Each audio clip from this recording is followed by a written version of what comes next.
Tuje sasa, tumeona mamlaka ya mapato Tanzania TRA kwa upande wa mwezi Disemba tumevunja rekodi, lakini pia kwa robo ya miezi mitatu tunaizungumza kuanzia Oktoba, Novemba na Disemba, nako pia tumevuka malengo. Tuambie, tayari tunasema kwenye kazi ya kodi mla leo mla jana kala nini? Wahenga walisema hivi. Kwenye kazi ya kodi sasa tunajua tayari tumeshakula, tumeanza hapa Januari.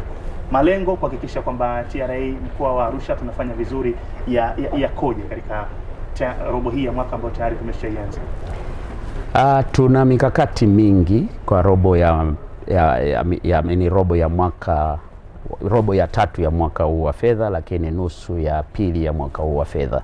Mojawapo ni kupanua huduma zetu, na eneo ambalo kwanza kabisa nimshukuru tena Kamishna Mkuu kwa kutupa idhini.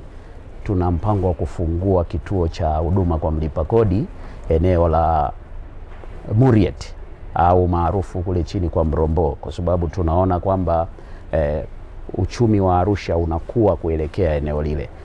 Na tutakapofungua kituo cha huduma tutapunguza mzigo kwenye kituo cha Mbauda na msongamano wa watu kwenye kituo cha Mbauda. Kwa hiyo tunategemea kwamba tutakaposogeza huduma kwa mlipa kodi kwa upande wa eneo ambalo linakuwa kwa kasi, tunatarajia pia kuongeza wigo wa walipa kodi kwa maana ya usajili wa walipa kodi zaidi kwa upande wa nambari za utambulisho wa mlipa kodi, lakini si hivyo tu, hata kwa upande wa idadi ya wanaokusanya na kuwasilisha kodi ya ongezeko la thamani, yani VAT.